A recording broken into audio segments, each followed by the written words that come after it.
Yeah, I know. I don't care what he says. Listen, it's 2 million, 1.8 if we don't need to do the cleanup. All right, that's the price.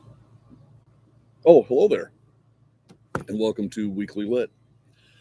This is episode 34, and we are going to talk about a very timely topic: an American thriller writer who has an upcoming TV series that's about to debut on July 1st, and that is Jack Carr. The TV series is The Terminal List on Amazon Prime, starring Chris Pratt. The writer, who is today's topic, is Jack Carr, and his latest novel is not in the blood. This is his penultimate tome. His latest is no, I'm sorry, that is his latest. The Devil's Hand is his penultimate tome. That's number 4 in the series. And then In the Blood is number 5. It just came out in May of this year. And the first one was The Terminalist, and that's where the Amazon series starts. And then the other two are Savage Son and I'm forgetting the third book. But anyway, Jack Carr is a retired Navy SEAL who Savage Son, The Devil's Hand, True Believer. I'm sorry, True Believer is the second one after The Terminalist. So Jack Carr is a retired Navy SEAL who has grown into a #1 best-selling author with his James Reece series. James Reece is a retired operator, so obviously modeled somewhat on the author. But this series is a great summer read. It's a great, I think, men in particular who enjoy things like Rambo, David Morrell story, First Blood, um, maybe Tom Clancy novels, at least the early ones, the Robert Ludlum at his peak. It's a Brad Thor, that type of writer. Um, Jack Carr falls squarely into that category. I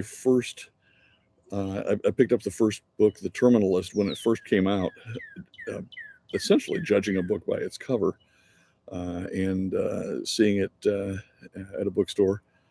I thought I'll give it a try. The fact that Jack Carr is a retired SEAL um, counts for something, and it really delivers because his technical descriptions of the action and sort of the thriller type moments are top notch, both from a technical sense, but also from a writing sense. I believe his mother was a librarian or a teacher, and he grew up reading. And you will find a lot of themes or influences going back to the most dangerous game.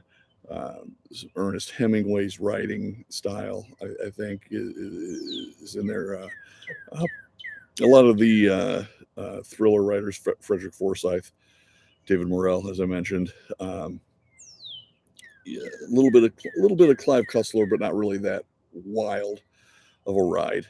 More along the like I said, maybe the Robert Ludlum in the late '70s, early '80s style, and and when I mentioned Tom Clancy, they do not. Tom Clancy went, I think, a little longer and maybe got bogged down a little. Pacing on these books or the pacing is really good, and they're just good stories. So James Reece is a likable character, good side characters, and maybe most important of all, if it matters to you, the topics are well thought out and very timely. The In other words, uh, the Devil's Hand was written, I think, immediately prior to pandemic, and very cognizant in terms of saying, well, what would happen if there was a terrorist attack that caused a pandemic, that type of thing. And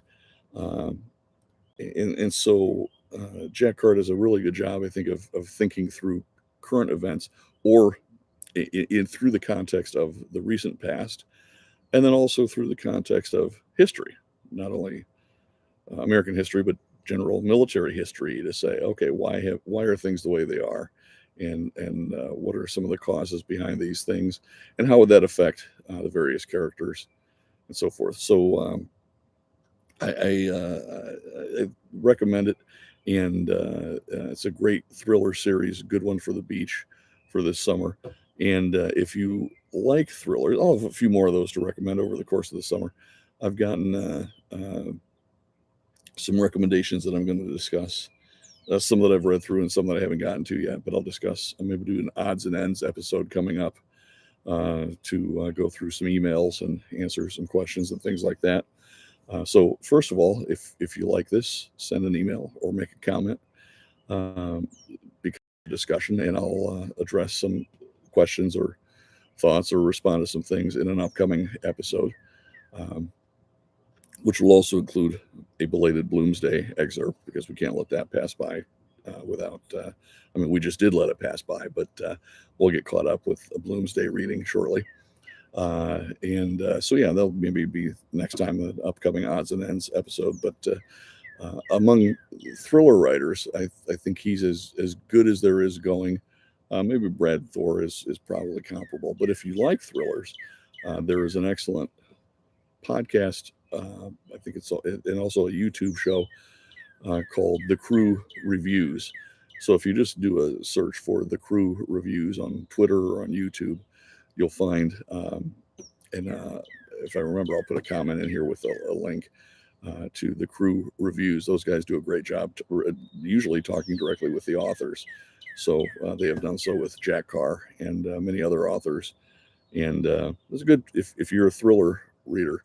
That's a great place to go for recommendations. As a bonus, in light of current events in Russia and Ukraine, I also have a recommendation for a nonfiction book that reads like a thriller, especially the first half. And I got turned on to this book from a bookstore. I went into the Indigo. I go there a lot every time we're down there for vacation. I go to Indigo Books on Kiawah Island, and pick up some beach reading material. Usually Andrea Camilleri mystery or two, which I enjoy in the summer. But I ran in there about 3 minutes before closing a couple summers ago, and so I need a book for the beach tomorrow.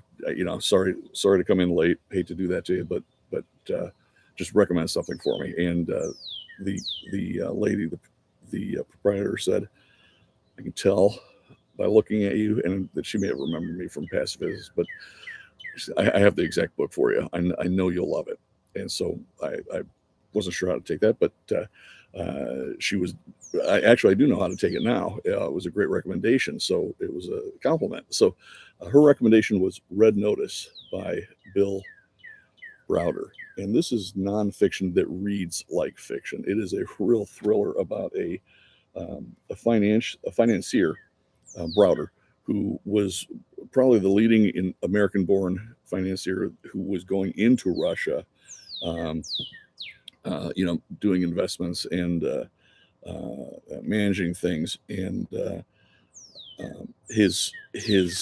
and I'll put it this way: he ran into trouble, including I'll just leave it at that. Ran into trouble, and his story is that he tells is in this is in Red Notice, not to be mistaken with the Netflix movie of the same name that is unrelated. But this Red Notice is a great read. I think I read it the next day in one session at the beach, so it's that good.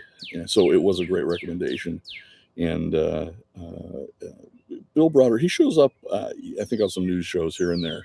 as a commentator, especially recently, given what's going on with Putin and how evil of a regime it really is, as if we needed evidence of that. But this is really puts the hammer down on what has gone on over there and how long it's gone on and how it operates with a lot of great detail. So even if you question any other sources, I think this is right from the horse's mouth.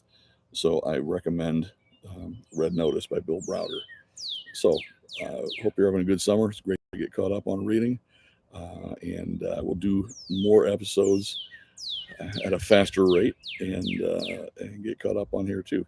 So until next time, read harder. Do I say cut? Cut.